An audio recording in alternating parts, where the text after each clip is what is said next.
So this is still a spell check. I mean, not a spell check. Well, yeah, I like that. I just gave myself a good idea. Spell check. I might rename my channel Spell Check. HooDooSaintMagic presents Spell Check.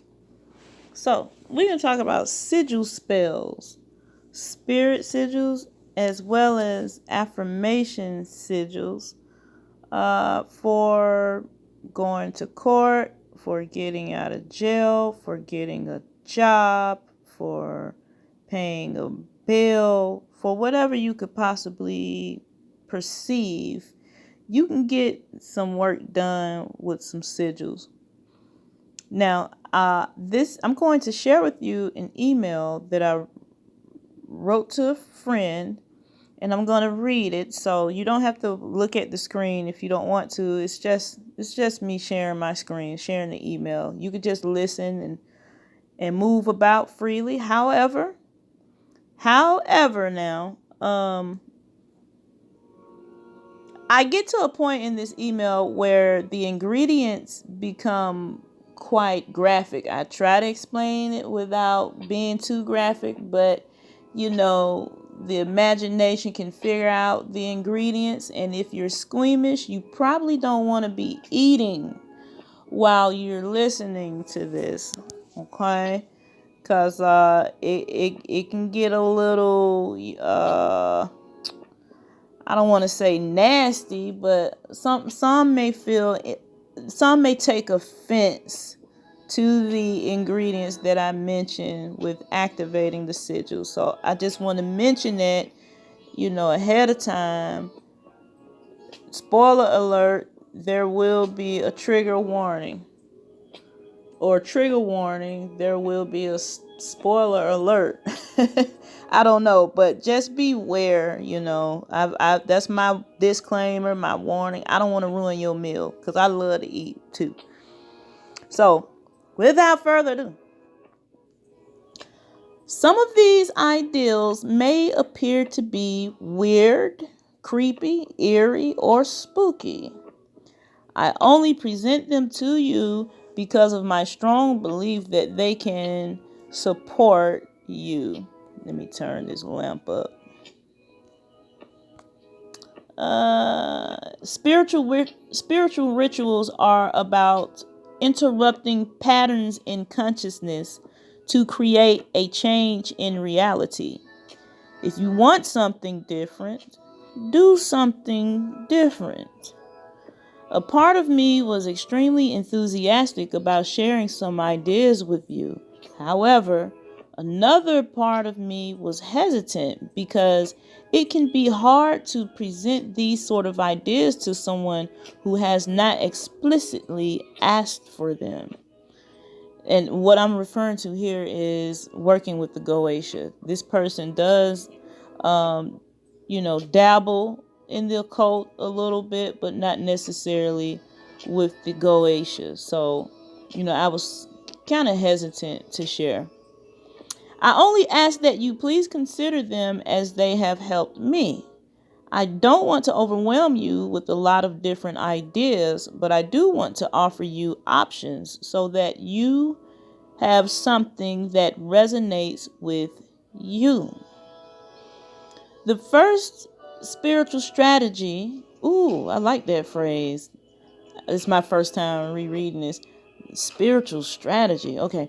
The first spiritual strategy is something that I think you would like because you are artistic. I have used these to support me spiritually when creating and manifesting. And let me tell y'all, if you're not artistic, don't worry about it. Again, it's the email I was writing to my friend. I'm not artistic at all, but I gets down with the sigils. Okay. I have broken this strategy down into two parts. These are sigils. Number 1, affirmation sigils, and number 2, spirit sigils. Number 1, affirmation sigils are pretty much what they sound like. You can take an affirmation and create a sigil out of it. I suggest that you create 5 to 6 affirmations in one session related to the same topic, subject, or situation. For example, if you were creating affirmations about money, some examples could be as follows. I am money. I am prosperity. Prosperity and wealth are my birthright. I create an abundance and overflow of wealth daily. I am earning $8,300 per month. My income is $100,000 a year. Notice that it is a mixture of quote unquote vague and specific affirmations. This covers a gamut of needs and wants, if we're honest, associated with the same subject, money.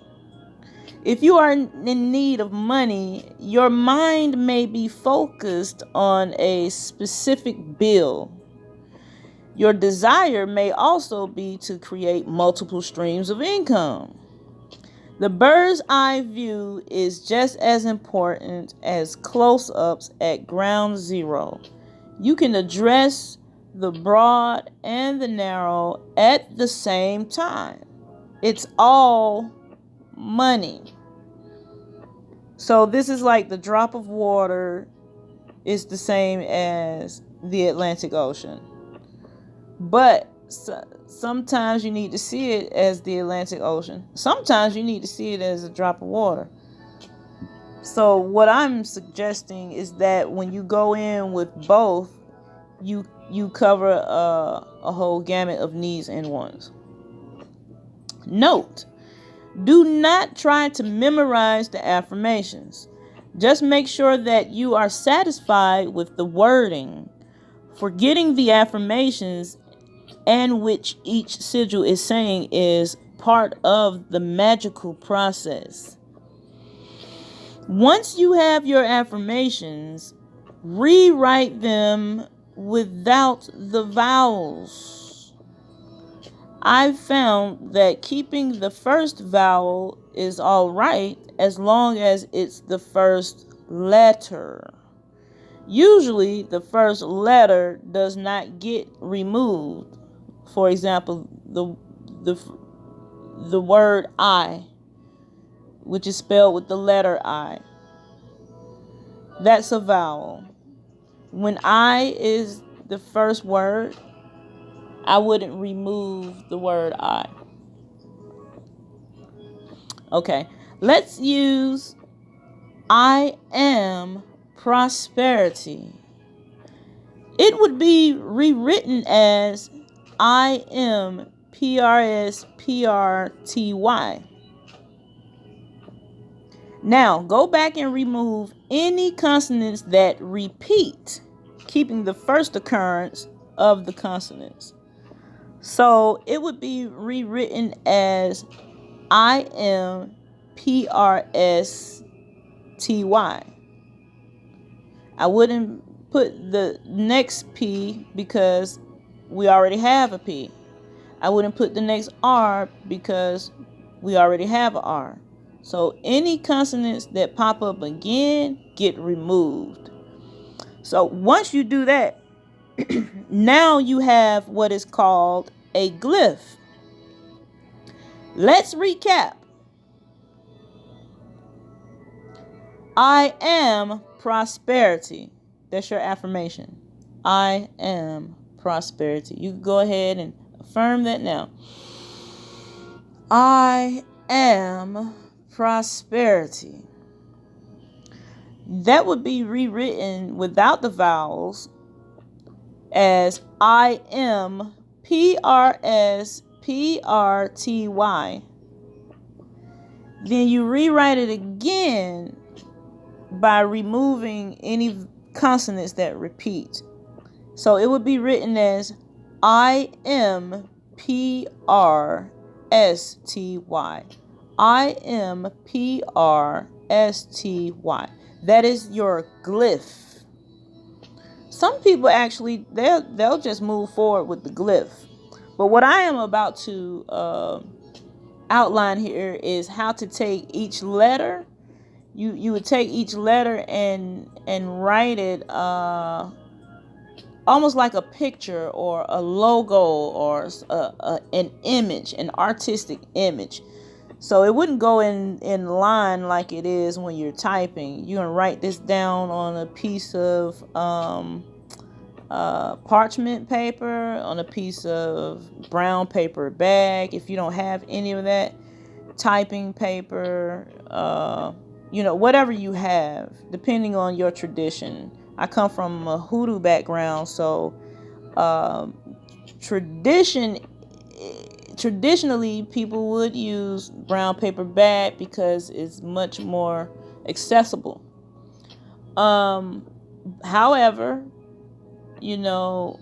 as time has gone on and different materials become more readily available, a lot of people what they have more readily available is paper with lines on it, or typing paper. So it's not necessarily about the material, the specific material in hoodoo, as much as it's about what you have access to. Doing what you can and doing the best you can with what you have at the time. Okay. Now, moving out of the glyph, take the remaining letters and draw them out as an image by connecting and overlapping the letters. You should be left with an image that no one can consciously recognize as the original affirmation statement of being.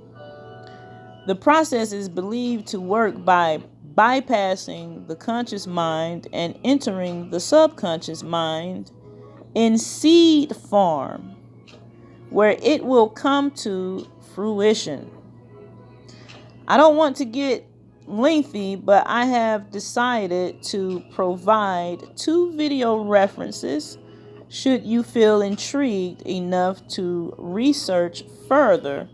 Again, I always keep the first letter, even if it's a vowel. Not everyone does that, but that's what I'm offering you. So this first video is at the beginning of quarantine. I was feeling really from bad. Eating poorly, my sleep was horrible, my energy levels were extreme. From a YouTube creator known as Epiphany Lectures. So what you can do is you can go to YouTube, type in Epiphany space lectures space, and then you can type in Magic 101 vision boards, sigils, and logos. Now there's some other punctuation. I don't do all that. When I skip the punctuation, it still tends to pop right up. Magic 101 vision boards, sigils, and logos. Okay, and so that video is only it's less than 9 minutes, and what he does there is he does an example of how to take out the vowels, how to take out the repeating consonants, to go ahead and get your glyph going there. And then once he has the glyph going, hold up, let me go back here. Now, if you're listening, that's fine. What I'm gonna do is put the link to this video in the video description.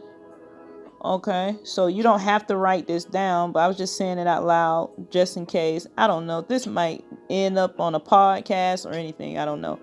But as you see here, he just did the H. Now he just added the V on the side of the H. Okay, now he's about to add the B.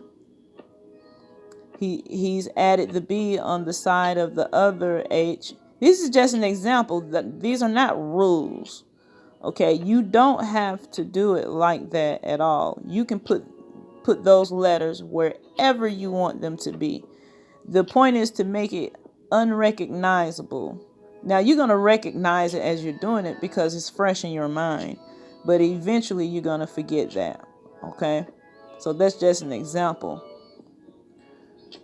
And once you get that, what he's drawing or what you would draw, if you do have that on a certain piece of paper with a bunch of writing on it and stuff, you want to transfer it to its own freshly torn paper bag square, then you could do. That's usually how I do it.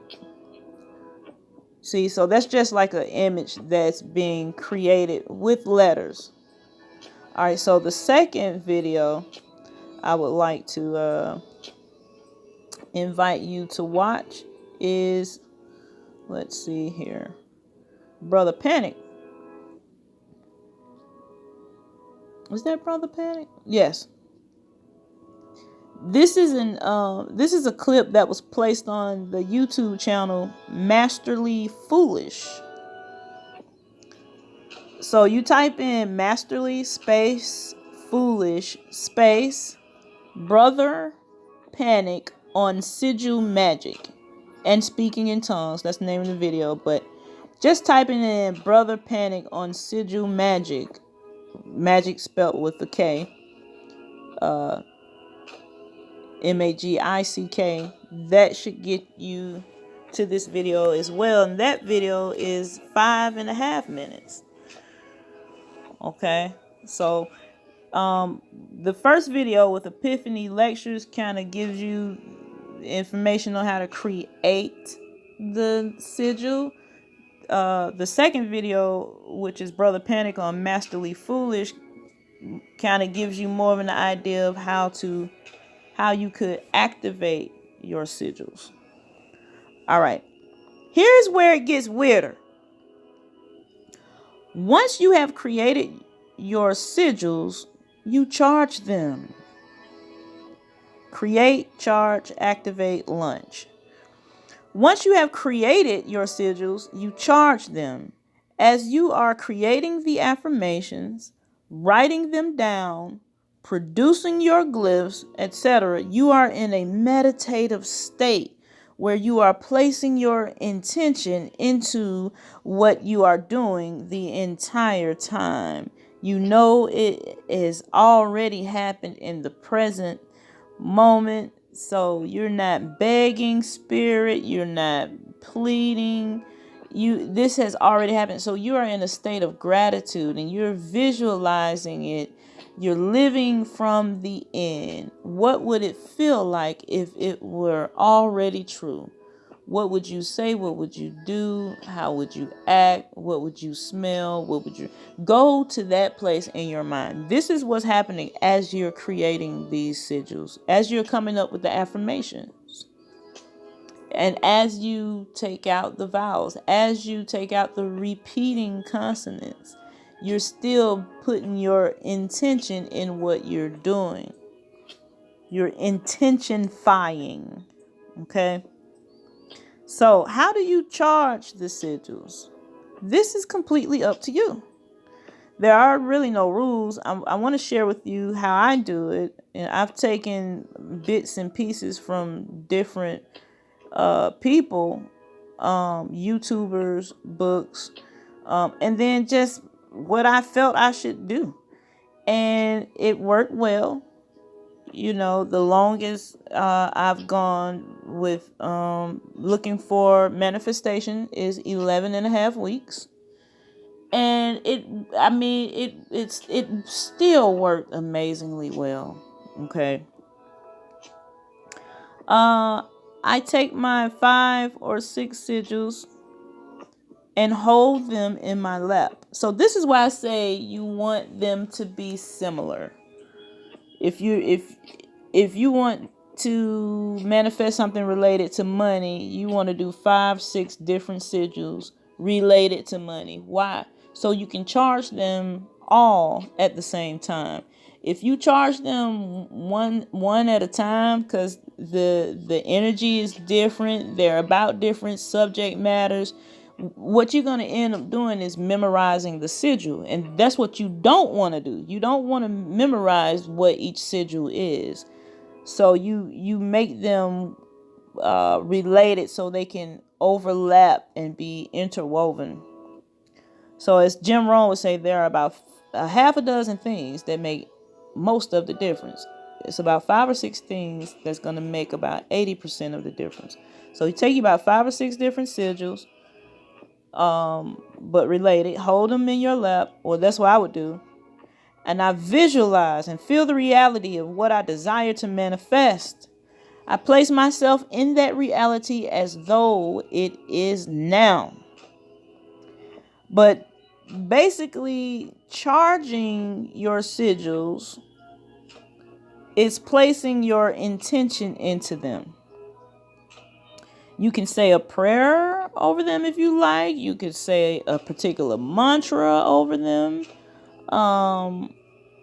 You can say several different affirmations over them that's related. However, you would usually put intention or imbue power into your sigils. You could do that. Next, you will activate the sigil. So we create the sigil, we charge the sigil. Now let's activate the sigils. How? Again, this is entirely up to you. But basically, activating the sigils has to do with giving them life, just as Yahweh breathed into Adam the breath of life. Some people literally blow their breath on the sigils. Some people put their sweat on them. Some people drip their blood on them. Blood, sweat, tears.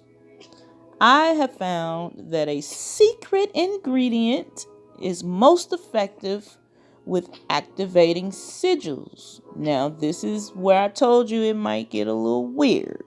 But I'm about to talk about that secret ingredient now.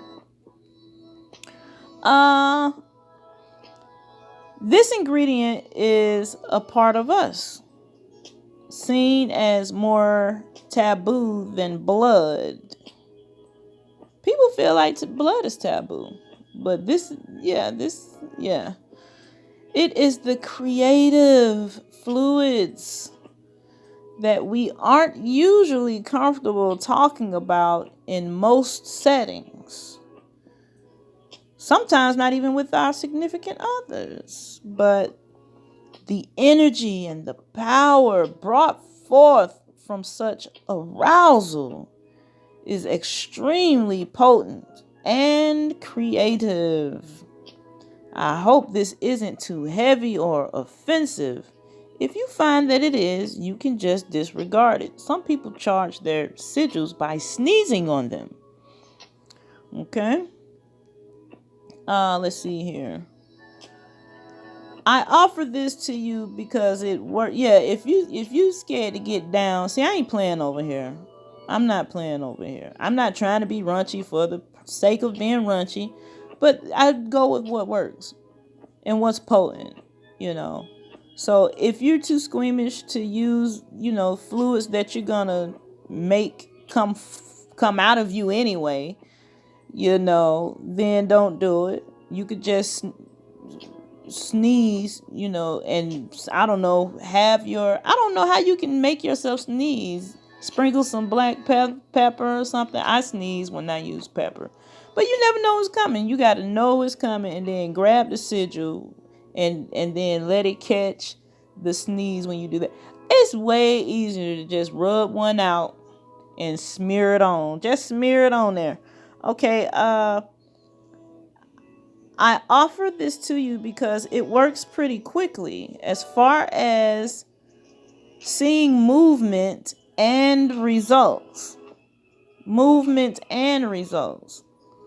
The Holy Writ tells us that blood has life in it. Okay, so it's still about blood. I'm not sure how much if any blood is in the female's secretions, but it takes 40 drops of blood to make up the male's secretions, to make up 1 drop of male's secretions. When you have this creative energy, you trace out your sigils with it. The next step is to put them away or hide them, so to speak. You're hiding them from your conscious mind.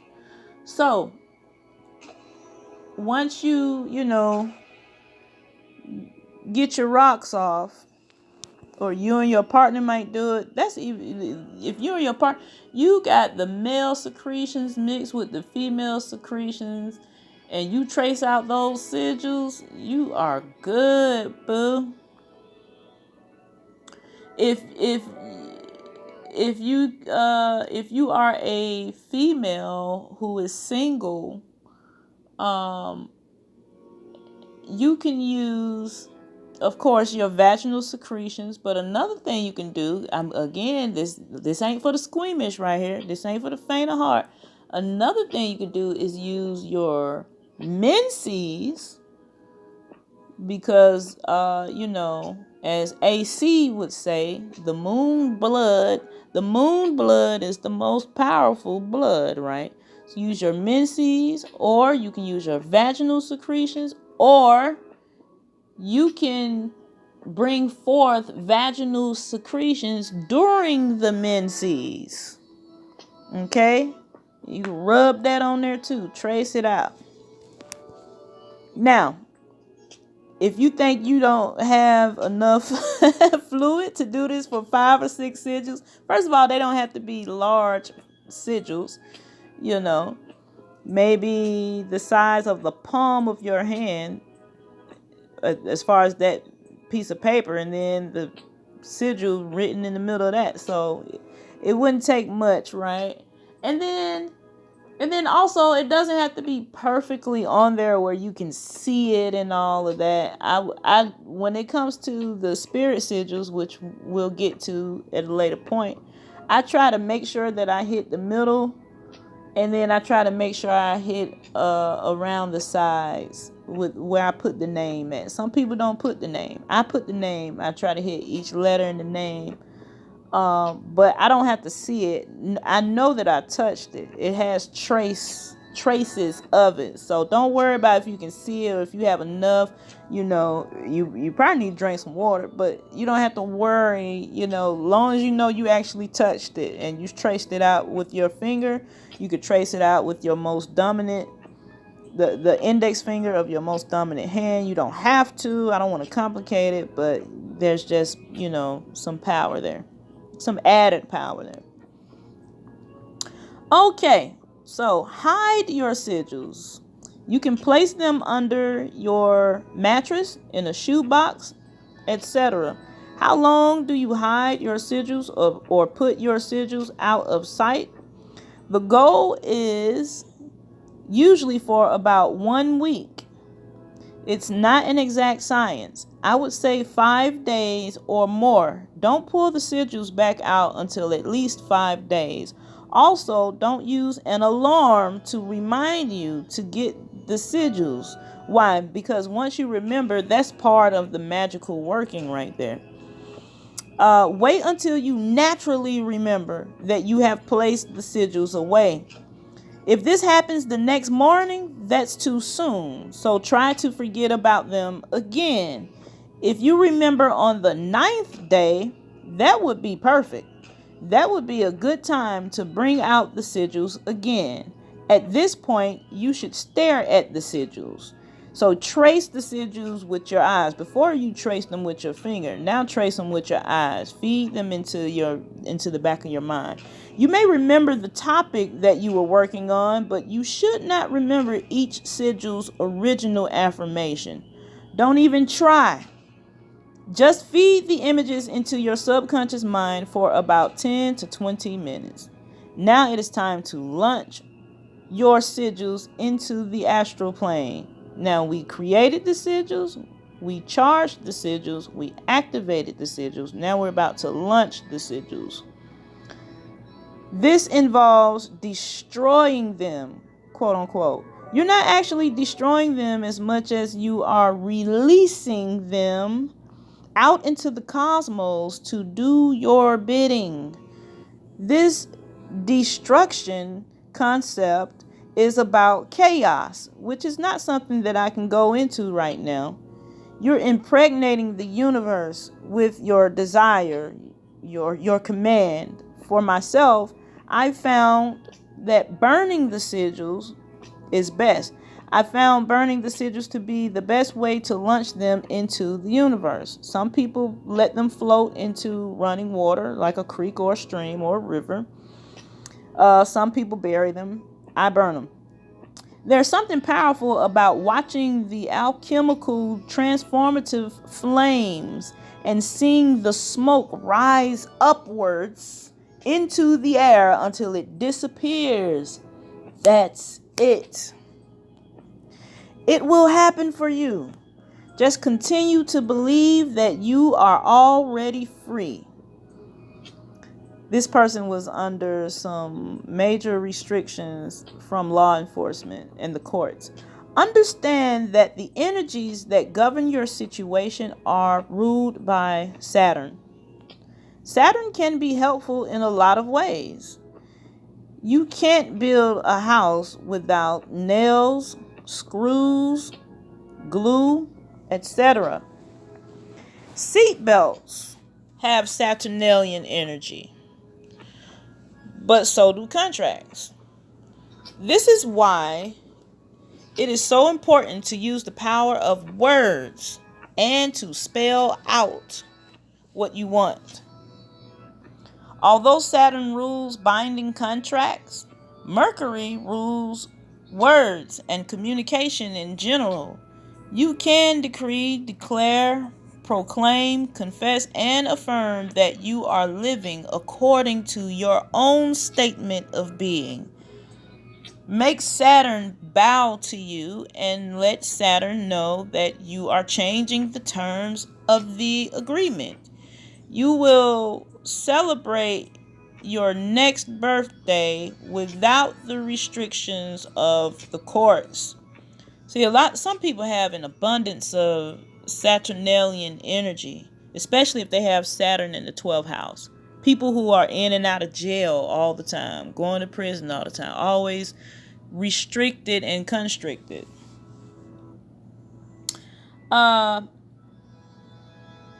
Make Saturn bow to you and let Saturn know that you are changing the terms of the agreement.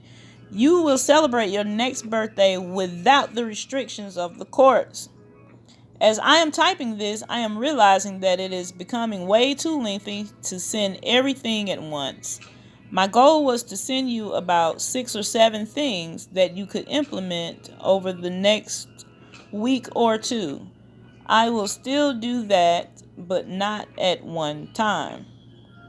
The thing I wanted to mention to you was about spirit. The next thing I wanted to mention to you was about spirit sigils. Okay, so we're done with the affirmation sigils. Now this is how we work with spirit sigils. Kind of the same, basically. I heard you mention jinn once. You had a very interesting take on it. I am not an expert on jinn, so I would love to chat with you more about it. I would like to know more about your perspective on this. I have been looking into the lunar mansions, and it seems that the 36 deacons are jinn. Anyway, with anything, you can choose whatever you want, as you are the creator of your reality. However, when it comes to what you shared with me, I have some spirit sigils, also known as traditional sigils, that may be of good help in this time. Naberius, okay, for those who aren't aware, Naberius is one of the 72 goetic spirits. Naberius is one. He is a marquis. No, I didn't know that when I thought about him. I only thought about him because they tried to give a friend of mine 2 years in prison, that is. He was incarcerated for less than 3 months. He went to court twice during that time, The first time he rejected the 2 years. Then they offered him 1 year. He rejected that as well. They rescheduled his court date. When he went back the second time, they gave him time served. I sent him the Naberius sigil in the mail, with some instructions. And then, he wasn't able to do everything, but it was enough. You got to work with what you got. I sent him the Naberius. Monday is a good day to work with him. It is officially Monday right now. I found Monday or Moon Day rituals quite easy to do. I might just write a book about it, lol. But I have to force myself to stop typing now because I'm getting verbose. I will catch up with you tomorrow on the spirit sigils. Let me know what you find or think. Check out this research website for people who study spirituality. It is www.sacred-texts.com. That is sacred-texts.com. My secret. Now, this person ended up not being up under so many restrictions. The only restrictions they're under right now is a drug test once a week. So let me know what you think. I am very interested in corresponding with you. I'm not sure. I think my email address is HooDooSaintMagic@gmail.com, but if not, I don't know. Just leave me a message here and I will respond. All right, thank you kindly.